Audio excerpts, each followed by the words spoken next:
It's my pleasure to welcome you all. My name is David Jacobs. For those of you who don't know you, I'm Vice Commodore. Can I welcome all of those in the room and all of those who are joining us remotely. Just a couple of things. First of all, on behalf of our Commodore, Sam Haynes, he just gives his apologies that he's not able to be with us tonight.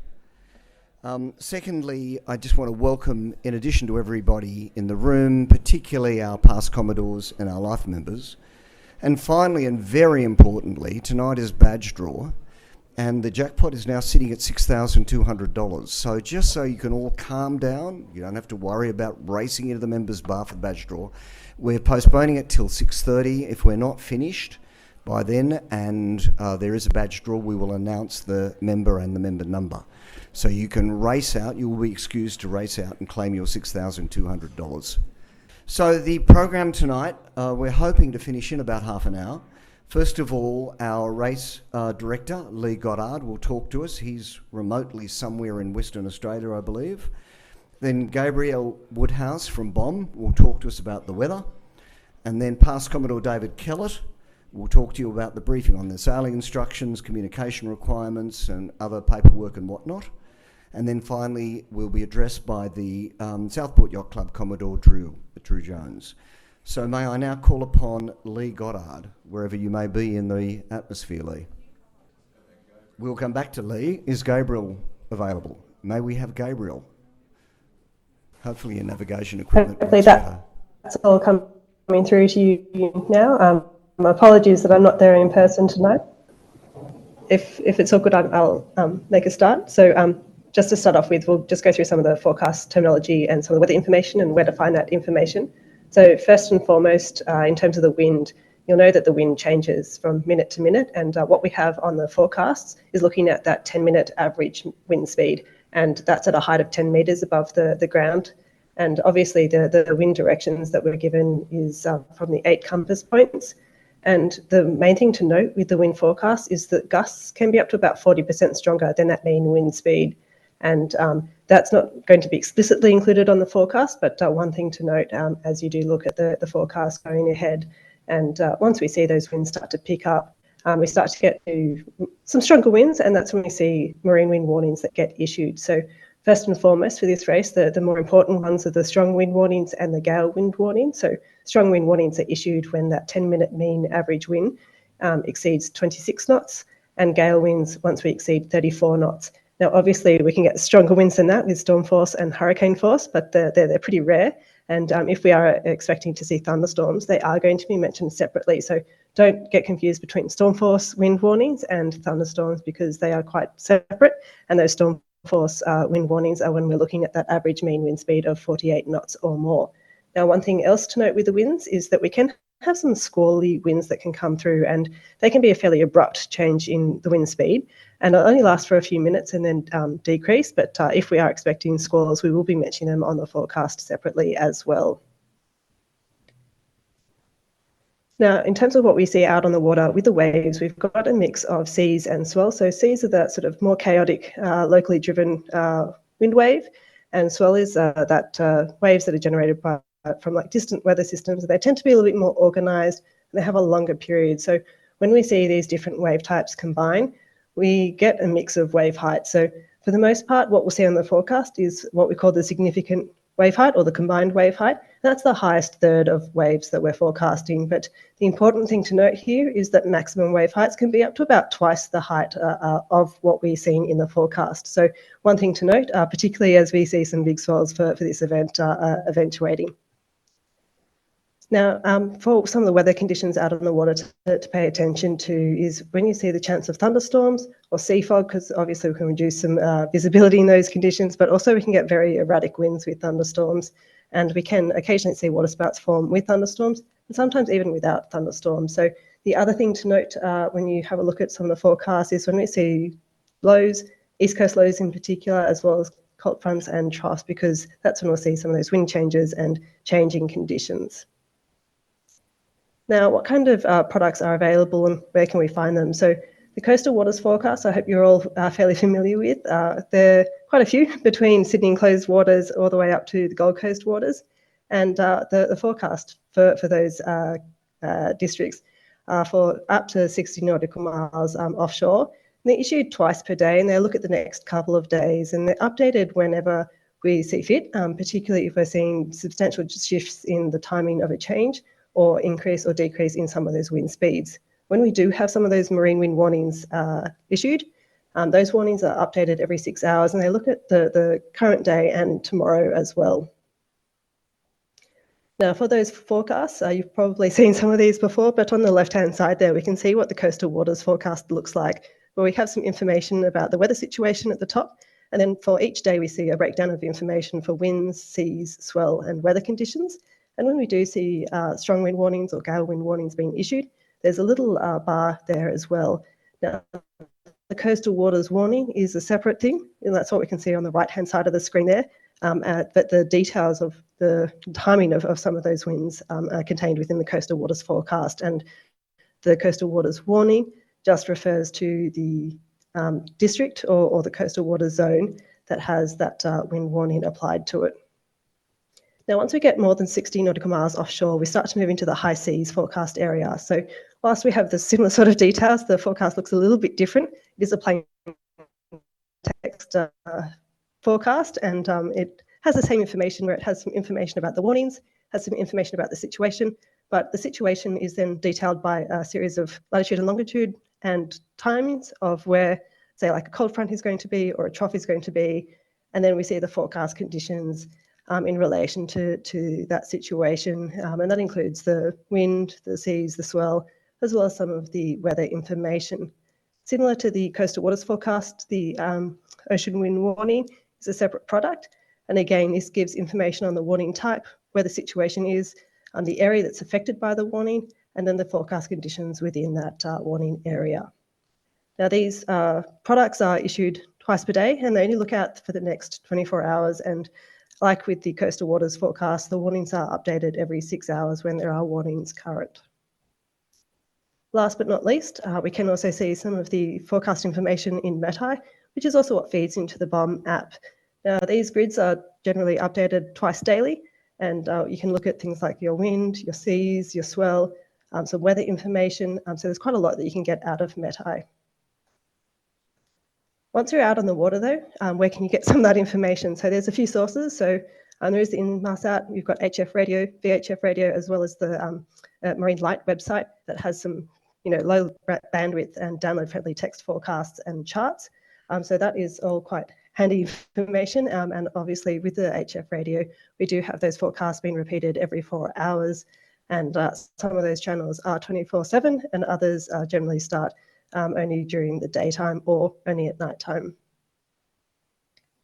Now, taking a quick look at the weather forecast for the coming days, a bit of a sneaky peek as to what's going on the right-hand side there with that low pressure system over the Tasman Sea, because that's going to be really driving the race conditions for much of the race. So if we take a look at the sort of forecast summary, we've got some west-northwesterly winds to start off with, and then we'll see those strong southwesterly winds developing from the early hours of Sunday as we see that cold front move through, and then we start to see a low pressure system develop. So as that low hangs around, we'll see some fairly strong southeast to southwesterly flow persisting along the coast, and that's going to persist throughout pretty much the next week with that low pressure system. And as you'd expect with that kind of strong flow, we are expecting large and powerful southerly waves to develop from later Sunday. So at this stage, it's looking likely that we'll have strong wind warnings, and there's a chance we'll see gale wind warnings being possible, particularly further offshore New South Wales waters from later Sunday, but more so through Monday and Tuesday. With that, there is also the chance of hazardous surf warnings, and it's likely we'll have a few showers around, maybe even see the chance of lightning or thunderstorms on Saturday, but they may also linger into Sunday or Monday. So if we take a look at the race start, what we're expecting to start off with is sort of west-northwesterly winds that are quite light through Sydney Harbour, and we may start to see them increase by around race start to about 10 or 15 knots, but there is a chance we could still continue to see northeasterly winds and maybe stay below 10 knots at race start. There's a little bit of variability at the moment as to how those winds are shaping up for the race start, but generally speaking, we're looking at a little bit of sun, a little bit of cloud. There's a slight chance of a shower, but that chance increases during the afternoon, particularly once you move up towards the Hunter Coast. So on Saturday afternoon, we'll start to see those west-northwesterly winds pick up a little bit across the Hunter waters, and so we'll also see the chance of a few showers and some thunderstorms developing. So at this stage, there's a mix of thunderstorms being possible over the land as well as over the water, but it's not necessarily guaranteed that they'll be coming off the land, and you may see them form overhead. So one thing to watch out for will be some of those clouds developing through the afternoon, and as you'd expect with these sorts of conditions, we could end up seeing some erratic winds with some of these storms, but it is a sort of lowish chance at this stage for what we'll see, particularly across the Hunter waters on Saturday afternoon. As we move to Saturday night, we'll start to see some of those west-northwesterly winds pick up a little bit, so getting up to 10 to 20 knots.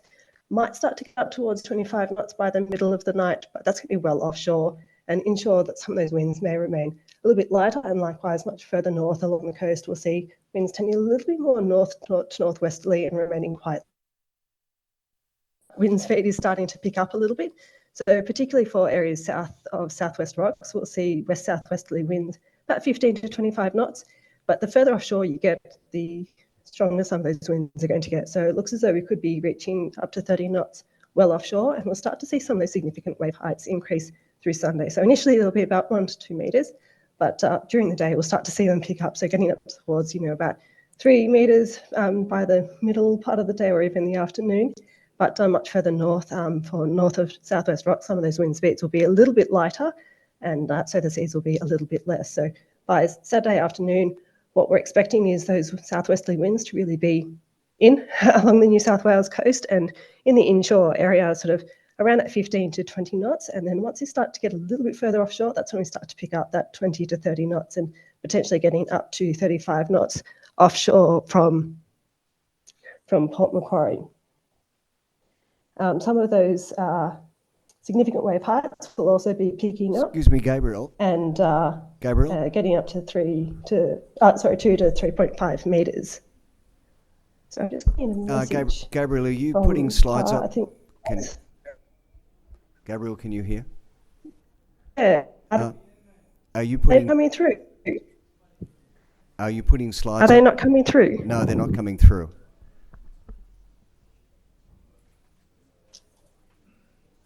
This is no good. Give me a second and I'll try and re-share my screen. So sorry, everybody. Are they coming through now? Yeah, we've got them now. Coming through. I'm so sorry, everybody. I can show you a couple of pretty pics. Essentially, what we're looking at is that wind really picking up through the day on Sunday, and that's where we'll start to be fairly likely to see those strong wind warnings and maybe see some gale wind warnings, and that's going to be more so for the offshore areas, and obviously the significant wave heights will be picking up. So looking at 2 to 3.5 metres, and by the evening we could be getting up towards 4 metres as well. So there is still a slight chance that we could see some thunderstorms lingering over the waters, particularly well offshore on Sunday and into Monday, but it's a little bit uncertain at this stage as to how the thunderstorm risk is going to play out. Once we get to Monday, though, what we can hopefully see up on screen is that 4-panel of different global models for Monday evening. And what we can see on that sort of comparison is variability in where that low pressure is going to be placed across the Tasman Sea and where any of its troughs is also going to be. And that's going to really determine what we see in some of those wind strengths. So if we start to see that trough lingering towards the northern New South Wales coast, and we see that sort of squeeze in or tightening of the pressure gradient along the coast, that's where we'll start to see the strong to gale force winds persisting, and it'll be more likely that we'll see some larger waves develop and potentially a few showers and thunderstorms as well. So a bit of uncertainty about exactly how that complex low pressure system is going to behave, but it is going to be the one that determines a lot of what we see through Monday and into Tuesday and the rest of the week. So at this stage, it's fairly likely that we'll see strong wind warnings, and it's a chance we could still see some gale wind warnings as well as hazardous surf warnings, and even the chance of some damaging surf warnings along the New South Wales coast. So if we take a closer look, again, what we'll see is that southwesterly wind persisting through Monday, and inshore it might be slightly lighter, so getting about 15 to 25 knots, But offshore, it is going to be looking more like 20 to 30 knots and potentially getting up to about 35 knots. So significant wave heights are likely to be about 2 to 4 metres, but they could be getting up towards about 5 metres south of about Southwest Rocks. So it is going to be a little bit breezy out on the water.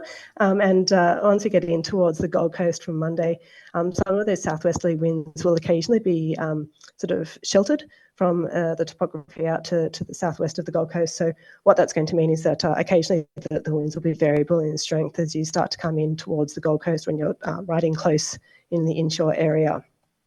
And this persists throughout Monday and into Tuesday. So what we can see up on the screen here for a comparison on Tuesday is that low pressure system remains over the Tasman Sea, and it's going to continue to bring that southerly stream along the coast, and we do start to see things perhaps weaken off a little bit in towards the Gold Coast and its associated trough. So at this stage, it's fairly likely that we'll continue to see strong wind warnings. Chance that we could still see 1 or 2 gale wind warnings persisting, and hazardous surf warnings being issued as well.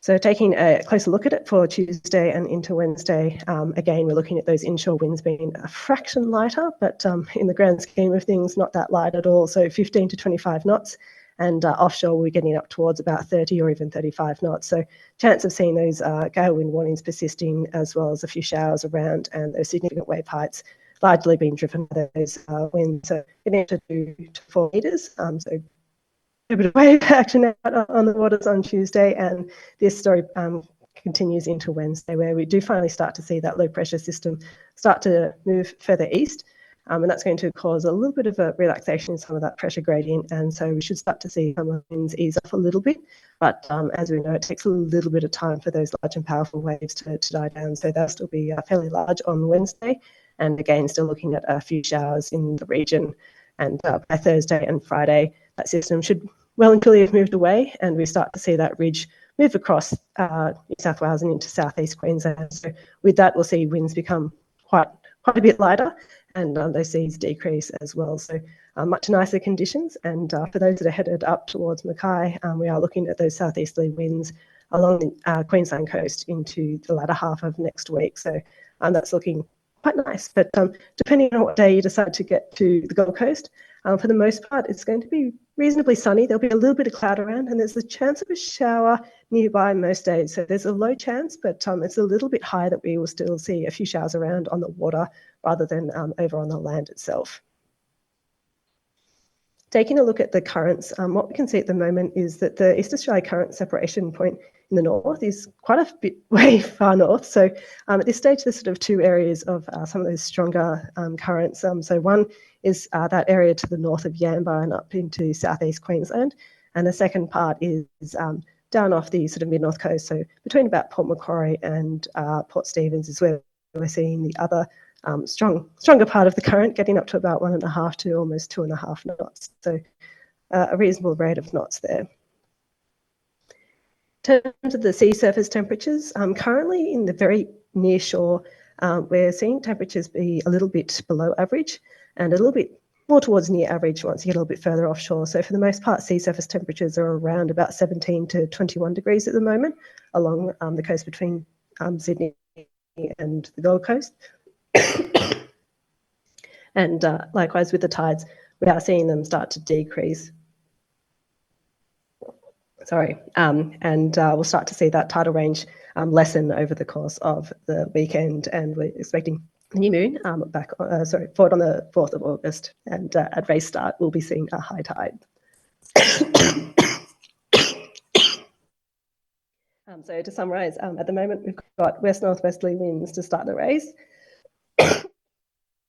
and then we'll see those strong southwesterly winds develop and then persist throughout the rest of the race as that low pressure system develops over the Tasman Sea. At this stage, strong wind warnings are likely and gale wind warnings are possible. We'll also see that large and powerful southerly swell develop from Sunday, and that looks likely to persist through much of the week. So fairly likely that we'll see hazardous surf warnings being issued, and there is a chance of thunderstorms and lightning, particularly on Saturday, but they may persist on Sunday and Monday. So with that, I'm going to say thank you and good luck. And I'm really sorry that I had to cough and that my slides went a bit funny, but please reach out with questions. Thank you, Gabriella. You could probably tell from the coughing that she is not well. Normally she'd be with us tonight, but she didn't want to infect us by coming. So we appreciate what you've done, Gabriella. Are there any questions anyone would like to ask her? It's probably good because she didn't sound like she wants to take a lot of questions. Gabriella, thank you very much. Can we thank her? Now, our race director, Lee Goddard, has been found, and I believe we're ready to beam him in. Lee, over to you. Thanks, Vice Commodore David. Yeah, apologies. I was probably didn't do well with the ITC. I'm currently in Perth. So apologies that I'm not there in person. And again, Gabriel, thanks for the great job as always. We rely on the bomb, and you always deliver. As Dave mentioned, I'm the race chairman and the race director for this year's Noakes Sydney to Gold Coast yacht race.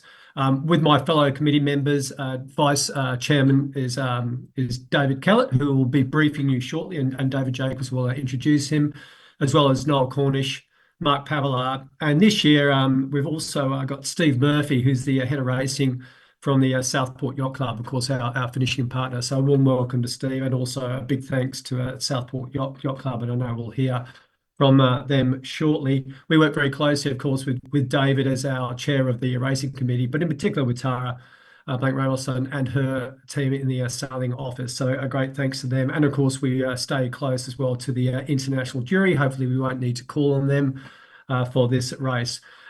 David Kellett will actually take you through sailing instructions, and in particular, because there have been some significant changes which you need to be aware of, in particular when it comes to communication and some other notices, and he'll take you through that detail. Race is on, and we've got more than 50 starters, and I'm looking forward to Saturday. And as Gabriel indicated, it will be probably a northerly flow to start off with, but then it's going to be fast and furious with that southwesterly flow. So stand by. And remind you, for the race committee, our responsibility is to make sure we have the maximum participants, but that the race is fast, as fast as it can be, is fair, and of course that it is safe. We are risk aware, not risk adverse, and we will work with you. So again, to all the competitors and all the yacht crews and skippers and navigators here today, best wishes, best luck, and I'll hand back to you, David Jacobs.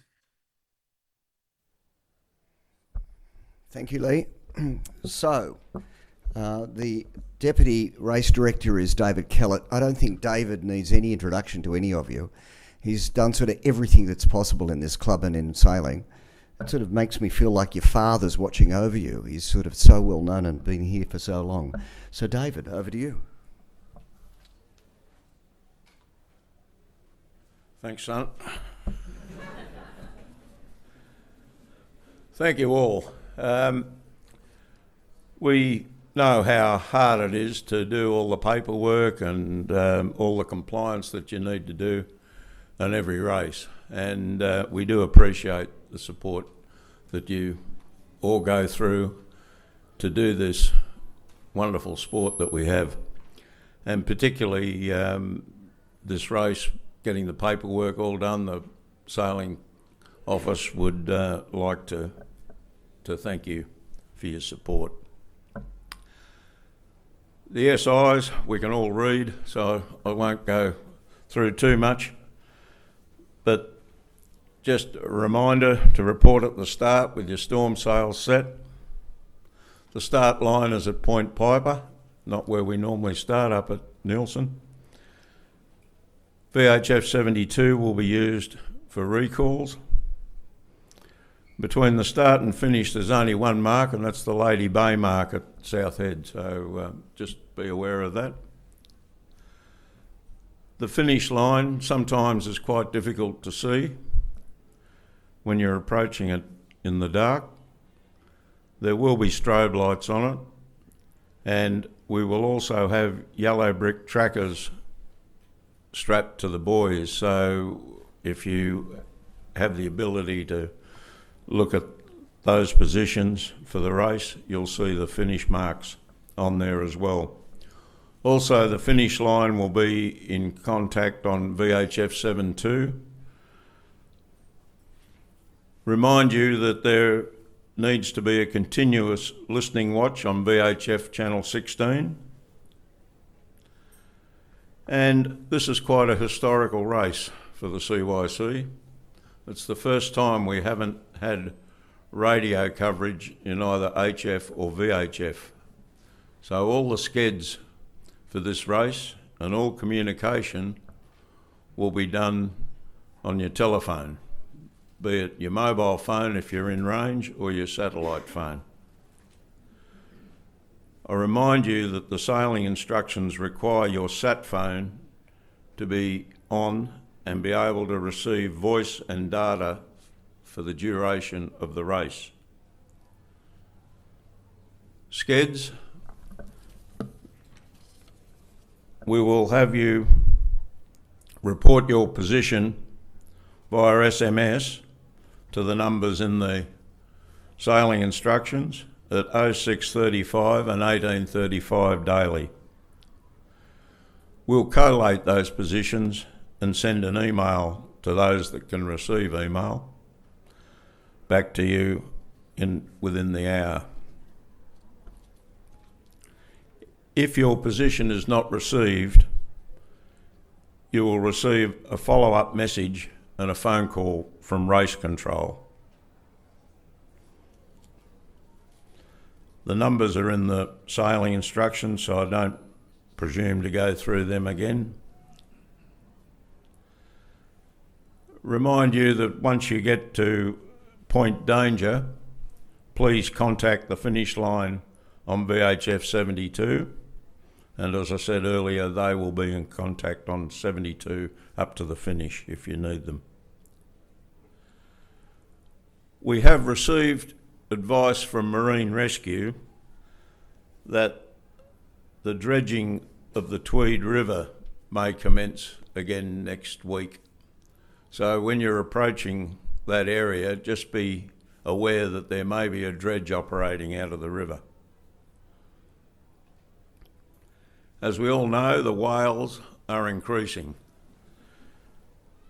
To help us manage that in the future, would you please report any incidents with whales? You don't need to do it immediately, but after the race, if you could just let us know if you've had any situations with them.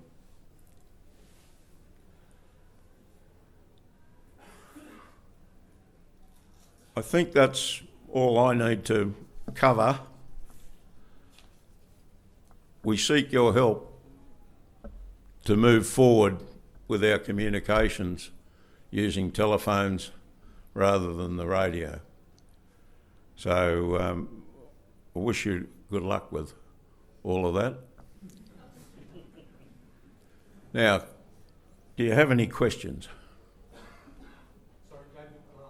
Seems like in the SIs, you have to report your position using sat phone, using the satellite phone.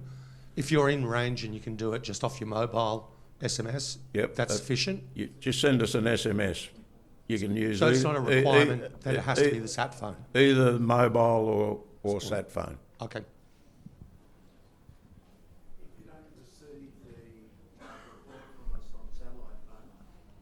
Contact us, but does that mean you'll contact us on the sat phone or you'll contact us on our mobiles? We'll probably try both, but if the mobile doesn't get you, the sat phone better. It's down below. As the race director says, compliance with communications is 100%. So just with the mobile phone, does that mobile phone number need to be registered with the club? Because the sat phone number is obviously, but so if I used mine, do I need to register my number as well? No, that's okay as long as we put your boat name.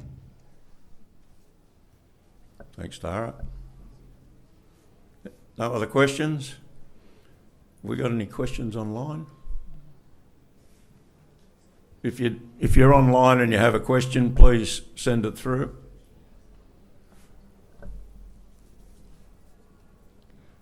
One is there an intent to use WhatsApp groups for fleet-wide communication and dissemination of information? So we may use WhatsApp for those that have access, but otherwise we'll send you an SMS to your sat phone or to your mobile.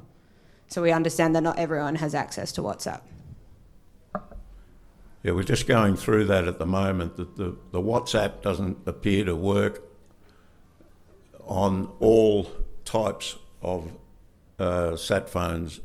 So we're just working our way through that at the moment and experimenting. But we will try and get everybody's mobile, normal mobile phone through on that if we can. No other questions? Thank you. Unfortunately, we have a few people that will need to contact the sailing office either after this race or tomorrow morning. GWM Pennant Hills, Clockwork, Koa, Son of a Son, Pac-Man and URM. So with that, I thank you, I wish you luck and enjoy the sail, and I'm sure you'll enjoy the rumbos when you get up to the Southport Yacht Club. Thank you. Thanks, Dave. I thought you were going to say have a whale of a time, but that would be too cheesy. If I can now call on the Commodore of the Southport Yacht Club, Drew Jones.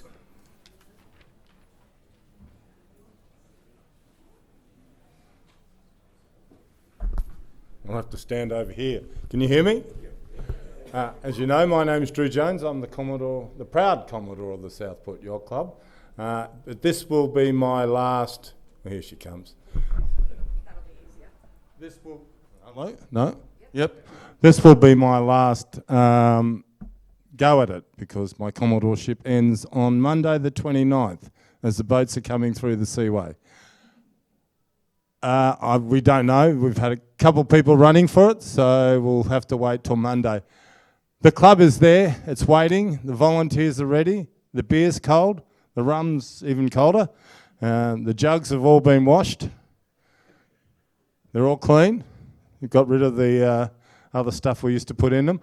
And also with the volunteers, they're there for a service. They're there to help you. They know not to touch your boat unless you ask for them. And so if we could just be mindful of that they're volunteers and they need love and respect too. So I will now like to introduce you to Matthew Dickinson, if you'd like to stand. He's replaced Simon. He's yachting manager.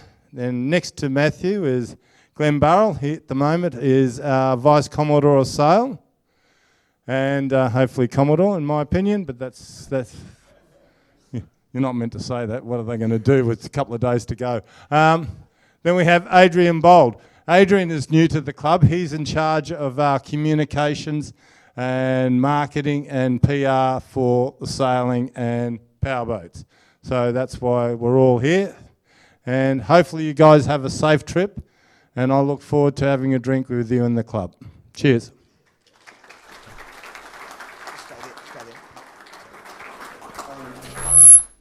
Drew, you've done a great job over the last... Tara, I'm in trouble with Tara. You've done a great job over the last 2 years, and on behalf of the Cruising Yacht Club, I want to thank you for your friendship and for enhancing the great relationship between our two clubs. Can we thank you? And to your Vice Commodore of Sailing, is that right? I'm glad he didn't assume that you would absolutely become a Commodore. When you consider what's happened to the Democratic Party in America, you never want to take anything for granted. Ladies and gentlemen, that brings us to a close. Thank you for your attention and your time. At the back of the room, there are marina berth maps, if you haven't got one, for Southport. If you're online and you need one, please contact the sailing office. And can I wish you good luck, good speed, and safe sailing. Thank you.